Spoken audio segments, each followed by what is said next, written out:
we know that there's a trio of activists that have been involved in Bed Bath & Beyond for some time, pushing for some change here. And I've been able to speak with a number of sources familiar with the activist thinking, and they're all really excited about this appointment.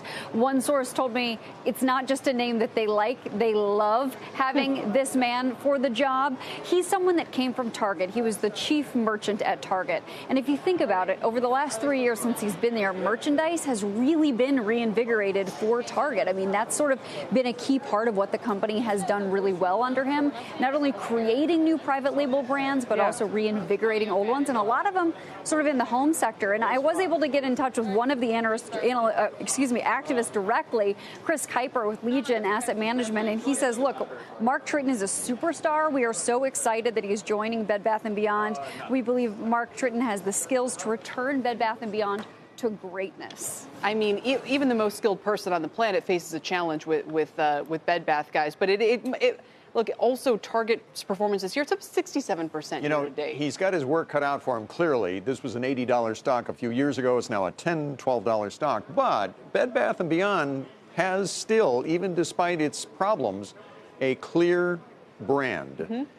And a following there. It just got tired. They just need a reset in both brick and mortar and online. And I think this, reading what he's done in the past, not just at Target, but before that at some of the other companies worked, right. He sounds like the right guy for and this. I wonder what we might expect then that to look like in practice here, more of the buy online, pick up in store kind of concept, some fresh merchandising, a lot of analysts were saying partnerships. That will be able to improve the in-store experience at Bed Bath & Beyond, which, I mean, the maze. Anecdotally speaking, when you go there, it's always like a big stress factor for me, right? So if there's a way they can make it more efficient and more user-friendly, I think there could be really something there. But at the same time, what does this mean for Target, Courtney? I mean, they just lost one of their star players. That's a good point. Yeah, that's a really good point, Seema. I mean, he really was a star, and obviously, like we've just talked about, has sort of brought in all of these new private labels, building them in many cases from the ground up. So Target has basically put two other individuals that were currently on their team sort of to fill these shoes. The good news is, of course, we know that they set holiday way in advance. So while it seems like a really crummy time to lose your chief merchant, luckily a lot of that is locked and loaded.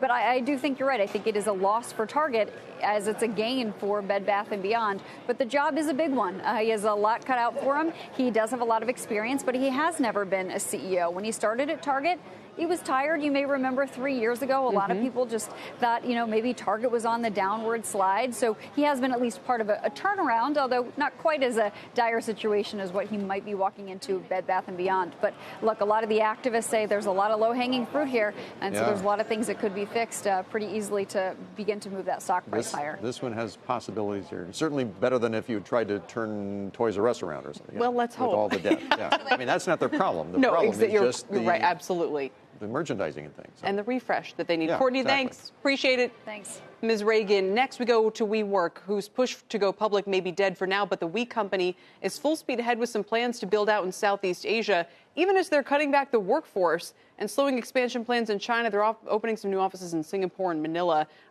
The company also, Leslie, reportedly is seeking up to $1 billion lifeline from SoftBank here. Right. So their whole survival depends on some kind of expansion.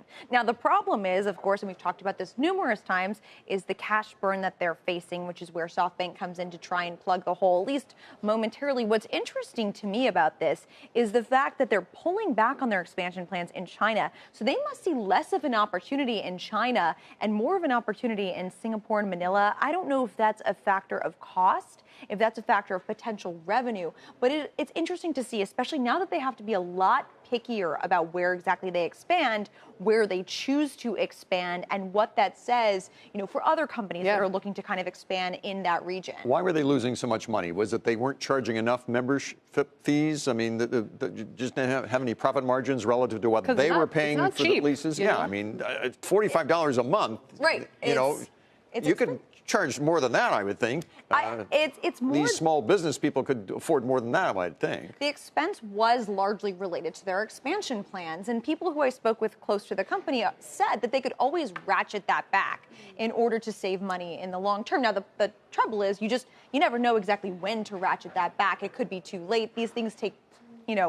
months and months to actually come together. So the biggest issue for them was largely related to expansion, but it was also the biggest opportunity for them, which is why they kept doing it, which is why their backers like SoftBank allowed them to continue doing it. And then, of course, there is the mismatch in terms of the longer leases that they take out versus the short-term rentals that they dole out to people at companies. Startups and so forth. Bottom line, it seems to be, do they get the? I mean, if they need the $1 billion, presumably SoftBank's got to give it to them. What choice do they have? Right. Exactly. They're in for $10 billion already. So what's another billion among friends? Well, it's a moral hazard situation, right? If you are SoftBank, you're in this thing. You're in this thing to the tune of $11 billion. Yeah. So if it takes $1 billion to keep it afloat and preserve your $11 billion of capital that you've invested, there you are. Here are the money bags. Oh, and maybe some layoffs and whatever else, too, might be coming there. Let's talk about something else, shall we? A new survey out from Pew Research shows Americans' digital knowledge leaves quite a lot to be desired. Only 29% of survey takers knew that Instagram and WhatsApp are owned by Facebook. And by the way, when shown a picture of Twitter founder and CEO Jack Dorsey, only 15% of respondents knew who he was. Now, more salient is the Facebook piece of this, obviously. I understand, but let's think about this. We all know how to drive a car. Do we all know how it works? Could we name all the parts of the car?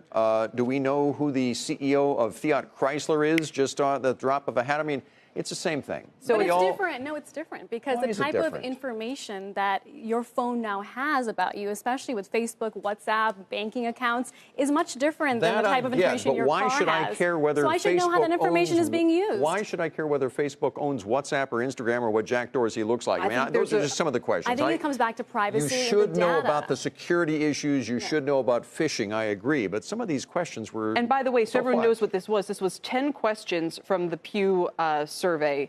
Pew Center that they put to everybody. Only 20% of adults answered 7 or more of them correctly. Just 2% got all 10 questions correct. I think there's a big regulatory issue here. So if people don't know that Instagram and WhatsApp are owned by Facebook, could see some interesting DC pushback to that, where they're going to want to say, well, wait a minute, you need to know that the real corporate overlord here is Facebook. Well, to your point, Bill, 59% of people knew that advertising was the largest source of revenue for most social media sites, which is pretty encouraging. Now, do they know the exact nature of that? Okay, it comes from digital micro-targeting or whatever, but at least there's a sense of we understand the fundamental contract we're entering when we use these free services is they're advertising and making money that way off of us. And I think to your point on the regulatory side, we're looking at a situation in the next couple of years where big tech is supposed to be regulated. Well, if their constituents don't really know or seemingly may not even care what happens to their data and what happens to their footprint online, then how are we supposed to expect the regulators to actually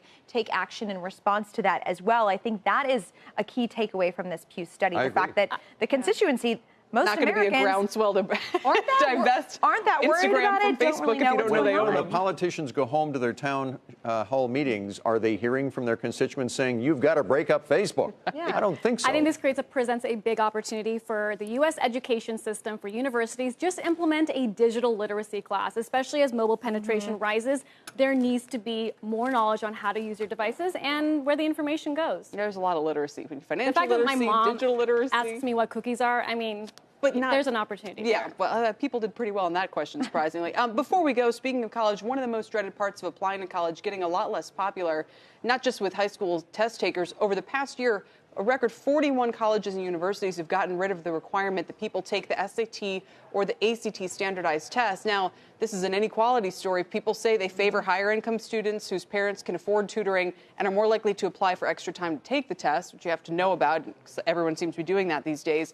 I also think there's a fallout here from the college scandal to some extent that kind of has, taken the authority out of when these tests are so easily manipulated by people who are spending the money to fake the proctors and everything else. They're not standardized. Time for change. Yeah. If you can cheat the system, then it's not actually a standardized test at the end of the day.